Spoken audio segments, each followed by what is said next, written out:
আজকে এখানে আমরা ঈদের নামাজ পড়ছি, ওদিকে গাজাতে প্রায় 34 জনের উপরে এই ওখানে ঈদের দিনে ওখানে হামলা হয়েছে, মানুষকে নৃশংসভাবে হত্যা করা হয়েছে। আমরা এই ঘটনা, এই খবর একজন মুসলমান হিসেবে আমাদের হৃদয়ে রক্তক্ষরণ হয়েছে। আমরা আশা করছি যে এই বিষয়ে জাতিসংঘ সহ বিশ্ব মুসলমান জেগে উঠবে এবং তারা তাদের সর্বোচ্চ ত্যাগের মধ্য দিয়ে এই ঈদুল আজহার যে তাৎপর্য, যে শিক্ষা, সেই শিক্ষার মধ্য দিয়ে একজন মুসলমান আরেকজন মুসলমানের পাশে দাঁড়াতে হয়।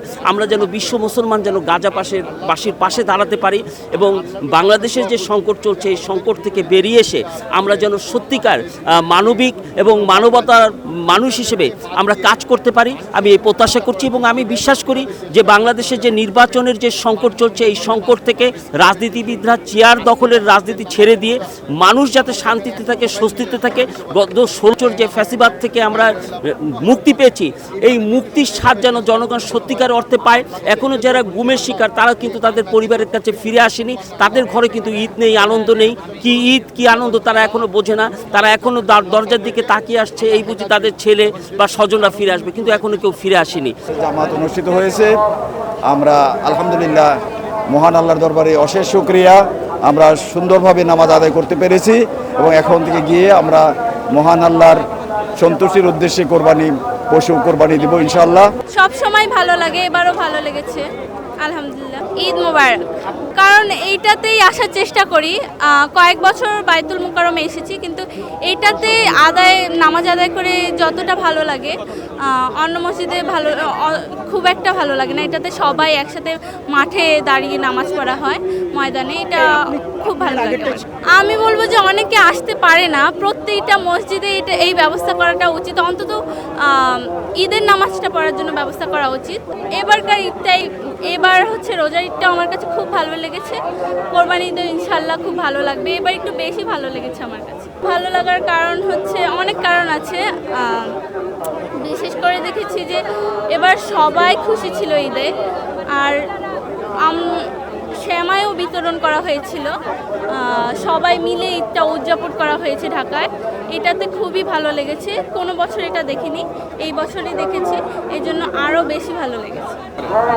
আমার তো মনে হয় যে মানুষ যে গরুর দাম জিজ্ঞাসা করে, একজন আরেকজনের গরুর দাম জিজ্ঞাসা করে, হ্যাঁ জিতছে, এসব বলা উচিত না, কারণ এটা আমরা ত্যাগ করছি আল্লাহর জন্য। এটা জিতেছি নাকি হেরেছি এটা কখনোই বলা উচিত না, কারণ এটা আমরা ত্যাগ করছি, অন্য জিতেছে না হেরেছে সেটা দেখার বিষয় না। সবাইকে বলা উচিত আপনার কোরবানিটা ভালো কাটুক, এইসব জিজ্ঞাসা করা আমার মনে হয় উচিত।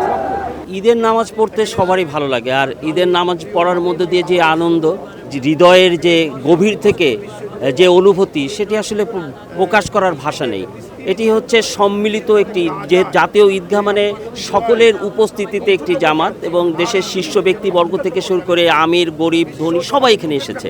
এবং এই নামাজের মধ্য দিয়ে সবাই সবার কাছে যে প্রত্যাশা যে আমরা ত্যাগের মধ্য দিয়ে এই ঈদুল আজহা আমরা পালন করব, এবং যারা গরিব তাদেরকে আমরা বুকে টেনে নেব।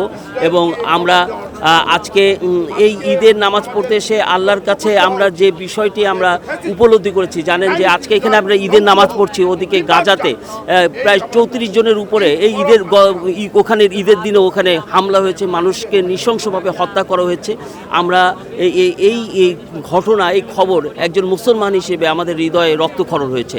আমরা আশা করছি যে এই বিষয়ে জাতিসংঘ সহ বিশ্ব মুসলমান জেগে উঠবে এবং তারা তাদের সর্বোচ্চ ত্যাগের মধ্য দিয়ে এই ঈদুল আজহার যে তাৎপর্য, যে শিক্ষা, সেই শিক্ষার মধ্য দিয়ে একজন মুসলমান আরেকজন মুসলমানের পাশে দাঁড়াতে হয়। আমরা যেন বিশ্ব মুসলমান যেন বাসীর পাশে দাঁড়াতে পারি এবং বাংলাদেশের যে সংকট চলছে এই সংকট থেকে বেরিয়ে এসে আমরা যেন সত্যিকার মানবিক এবং মানবতার মানুষ হিসেবে আমরা কাজ করতে পারি, আমি এই প্রত্যাশা করছি। এবং আমি বিশ্বাস করি যে বাংলাদেশের যে নির্বাচনের যে সংকট চলছে এই সংকট থেকে রাজনীতিবিদরা চেয়ার দখলের রাজনীতি ছেড়ে দিয়ে মানুষ যাতে শান্তিতে থাকে, স্বস্তিতে থাকে, গত 16 যে ফ্যাসিবাদ থেকে আমরা মুক্তি পেয়েছি এই মুক্তির স্বাদ যেন জনগণ সত্যিকার অর্থে পায়। এখনও যারা গুমের শিকার তারা কিন্তু তাদের পরিবারের কাছে ফিরে আসেনি, তাদের ঘরে কিন্তু ঈদ নেই, আনন্দ নেই। কি ঈদ কি আনন্দ তারা এখনো বোঝে না, তারা এখনো দরজার দিকে তাকিয়ে আসছে, এই বুঝি তাদের ছেলে বা স্বজনরা ফিরে আসবে, কিন্তু এখনো কেউ ফিরে আসেনি। এই জন্য আমাদের আনন্দও যেমন আছে তেমন কষ্টও আছে। তারপরেও আলহামদুলিল্লাহ আল্লাহর কাছে শুকরিয়া আদায় করি যে ঈদুল আজহা আমরা অত্যন্ত সবাই মিলে আমরা এখানে আদায় করতে পেরেছি। এবং এই ঈদের আজহার মধ্য দিয়ে আমাদের যে ত্যাগের যে শিক্ষা, এই শিক্ষা যদি আমরা নিতে পারি, গ্রহণ করতে পারি, তাহলেই এই ঈদের সার্থকতা হবে।